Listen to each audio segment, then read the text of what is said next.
इसी पूर्णिया जिले का वाकया मैं आपको सुना रहा हूं। 1000 बीघा जमीन का मालिक था, 1000 बीघा जमीन का मालिक था, लेकिन एक नंबर का कंजूस। कोई भी मदरसा वाला चंदा मांगने आता, किसी को चंदा ना देता, धक्के मार कर निकाल देता। मस्जिद वाला चंदा मांगने आता, चंदा ना देता, धक्के मार के निकाल देता। कोई फकीर मांगने आता, अल्लाह अकबर कबीरा, भीख ना मिलती, धक्के मार के निकाल देता। इतना बड़ा बखील था, कुर्बान जाओ, कि जब कोई मांगने वाला आता था ना, तो दरवाजे में पहले ही झांक के देखता था कि बुढ़वा बैठा हुआ है कि नहीं है। देखता था बूढ़ो बैठा हुआ है, 80 की स्पीड से भागता था। अब देखता था बुढ़वा नहीं है, उसका बेटा है, जाके दरवाजे में सवाल करता था। और कुर्बान जो उसके बेटे लोग सखी थे, बेटे लोग सखी थे बेचारे। अल्हम्दुलिल्लाह सुम्मा अल्हम्दुलिल्लाह, 3 बेटा, तीनों बेटा सखी बना। और कुर्बान जाओ, वो तीनों बेटे अल्लाह के रास्ते में वक्त लगाया और अल्लाह ही के रास्ते में बहुत वक्त में, कम उम्र में अल्लाह को प्यारा हो गया। कुर्बान जाओ, आज उनका पोता सब है, 1000 बीघा जमीन का मालिक। नाखून काट रहा था, नाखून काट रहा था, अब वो हल्का सा नाखून कट गया। अब भाई नाखून काटते कभी हम लोग तो कभी कभी मिस हो जाता है, वो उंगली थोड़ी सी कट जाती है, खून निकल जाता है। तो बोला कि ठीक है, ठीक हो जाएगा। लेकिन दर्द शुरू हो गया, उंगली में दर्द शुरू हो गया, ज्यादा हो गया, टिश टिश टिश टिश टिश। तो 4-5 बजा शाम, तो सोचा कि नहीं, दर्द बहुत हो रहा हमको। तो मेडिकल गया, मेडिकल से दवाई लिया कि मेरी उंगली थोड़ी सी कट गई है, और कोई ऐसी दवाई दे दो जो दर्द में आराम मिल जाए। तो मेडिकल वाले ने दवाई दे दी। ये नौजवान ये किस्सा नहीं सुना रहे मेरे बच्चों, ये किस्सा नहीं सुना रहे, ये हकीकत है। 35 से 40 साल पहले का वाकया, हकीकत में सुना रहा। हम लोग छोटे थे उस 35 से 40 साल पहले का वाकया, जिला पूर्णिया ही है। मेडिकल गया, मेडिकल वाले को बोला कि भाई ये उंगली मेरी थोड़ी सी कट गई, एकदम थोड़ी सी, बाल के बराबर कटा है, दर्द बहुत है, कोई टेबलेट दो। तो मेडिकल वाले ने टेबलेट दे दिया, इसके लिए टेबलेट खाइएगा, अच्छा ले जाइए। आराम नहीं हुआ, एक रात गुजरा, देखते रात में उंगली फूल गई, यूं फूल गई। सुबह हुआ, पूर्णिया गया, तो डॉक्टरों ने चेक किया, तो डॉक्टर बोला कि ये उंगली आपका सर रहा है, इसको काटना होगा, यहाँ तक काटना होगा। बोला काटो, यहाँ से उंगली काटा, पट्टी उट्टी कर दिया, दवाई दे दिया, बोला जाइए ठीक हो जाइए। घर आया, आराम नहीं मिल रहा है, चैन नहीं मिल रहा है, रातों को सो रहा है, नींद आंखों से गायब है, ना खाने चैन है, ना बैठने चैन है, ना सोने चैन है। कुर्बान जाओ, बड़ा बेचैन हो गया। फिर 1 हफ्ते के बाद पूर्णिया गया, पट्टी खोला, देखता क्या है कि घाव सूखने की बजाय सड़ रहा, गल रहा। डॉक्टर बोला कि इन्फेक्शन बहुत ज्यादा फैल गया, यहाँ से हाथ काटना होगा, नहीं तो कैंसर हो जाएगा। बोला जल्दी काटो, यहां से हाथ काट दिया, पट्टी उट्टी बांधा, और घर आया। और कुर्बान जाओ, आराम नहीं, डॉक्टरों ने मशवरा दिया, लोगों ने मशवरा दिया, पटना भागो। पटना गया, पटना में जाके वहां जब चेकअप कराया तो डॉक्टर ये बोला कि ये इन्फेक्शन बहुत ज्यादा फैल गया है, यहां से हाथ काटना होगा। बोला जल्दी काटो, यहां से हाथ काट। वहां से पट्टी उट्टी करके दवाई ववाई लेकर के हफ्ता दिन 10 दिन रह करके घर आया।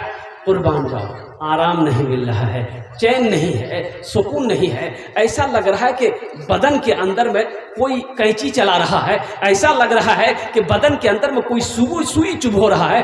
आंखों की नींद खत्म हो गई है, ना खा पा रहा है, दिन ब दिन सेहत गिरती चली जा रही है। लोगों ने मशवरा दिया कि बंबई भागो, अरे बड़ी बीमारी है, बड़ा डॉक्टर के पास जाओ, बंबई जाओ। बंबई भागा, फ्लाइट की टिकट बनाया, बंबई भागा। डॉक्टरों ने बंबई में चेक किया तो पता ये चला ये इन्फेक्शन बहुत फैल गया है, यहां से हाथ काटना होगा, नहीं तो पूरे जिस्म में ये इसका जरासीम फैलेगा। बोला जल्दी काटो, यहां से हाथ काटना। वहां से इलाज करके घर आया। जानते हैं, कुछ दिन तक बिस्तर पे तड़पता रहा, आराम नहीं था, आराम नहीं मिला। मौत आई, मर गया। लोग कब्र बनाने लग गए। तो होता यह था कि कब्र बनती थी, कब्र बनाने वाले कब्र पूरी तैयार कर लेते थे, और फिर मिट्टी बराबर हो जाती। या अल्लाह, ये क्या हो रहा? वो कब्र बनाने वाला भाग गया, बोला बाबा आज तक ऐसी कब्र नहीं देखे, कब्र बना लिया फिर कब्र बराबर हो गई। तो लोगों ने हिम्मत दिया कि भाई इसमें घबराने वाली क्या बात है, हो सकता है मिट्टी ढीली हो जिसकी वजह से मिट्टी बराबर हो गई, दूसरी जगह बनाओ, सख्त मिट्टी जहां हो वहां कब्र बनाओ, सख्त मिट्टी वहां कब्र। जैसे ही कब्र बन के तैयार हुई फिर कब्र एक बराबर हो गई, ऐसा लगा कि यहाँ कब्र है ही नहीं।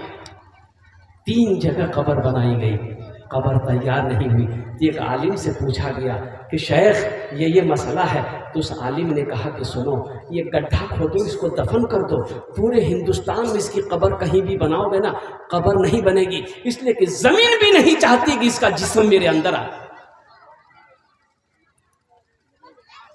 जगह दिल लगाने की ये दुनिया नहीं है, ये इबरत की जा है तमाशा नहीं है। जगह दिल लगाने की ये दुनिया नहीं है, ये इबरत की जा है तमाशा नहीं है। जगह दिल लगाने की दुनिया नहीं है, ये इबरत की जा है तमाशा नहीं है। खुशी की जगह है दुनिया नहीं है, किसी को सदा इसमें रहना नहीं है। खुशी की जगह है दुनिया नहीं है, किसी को सदा इसमें रहना नहीं है।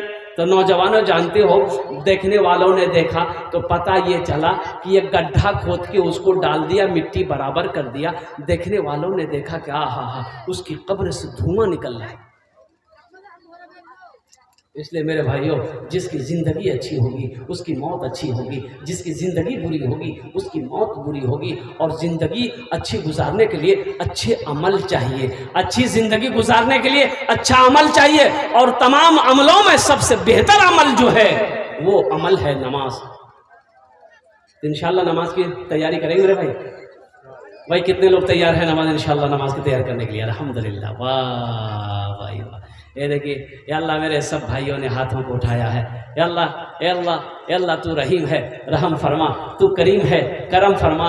या अल्लाह हाथों को उठवाना मेरा काम था, या अल्लाह इनकी ज़िंदगी को बदलना तेरा काम है। या अल्लाह इन नौजवानों को, इन बच्चों के, इन बुजुर्गों के, हमारी माँ बहनों को या अल्लाह पक्का सच्चा नमाजी बना दे। आमीन बोले तो कौन नमाजी बना दे? अरे भले भाई कौन नमाजी? पक्का सच्चा। कौन नमाजी? ऐसा वैसा नमाजी नहीं। एक आदमी दिल्ली से आ रहा था, सीमांचल पकड़ना था कटिहार के लिए, टिकट नहीं था। सोचा कि ट्रेन स्टेशन में जाएंगे, टिकट लेंगे, ट्रेन में चढ़ जाएंगे।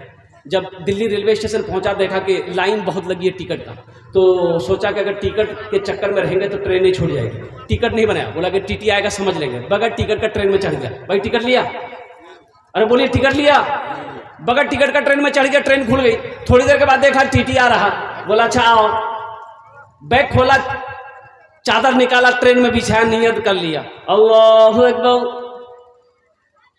टीटी के बगल में खड़ा हो गया कि जैसे ही सलाम फेरेगा टिकट लेंगे। ये कनखी से देख लिया टीटी खड़ा है,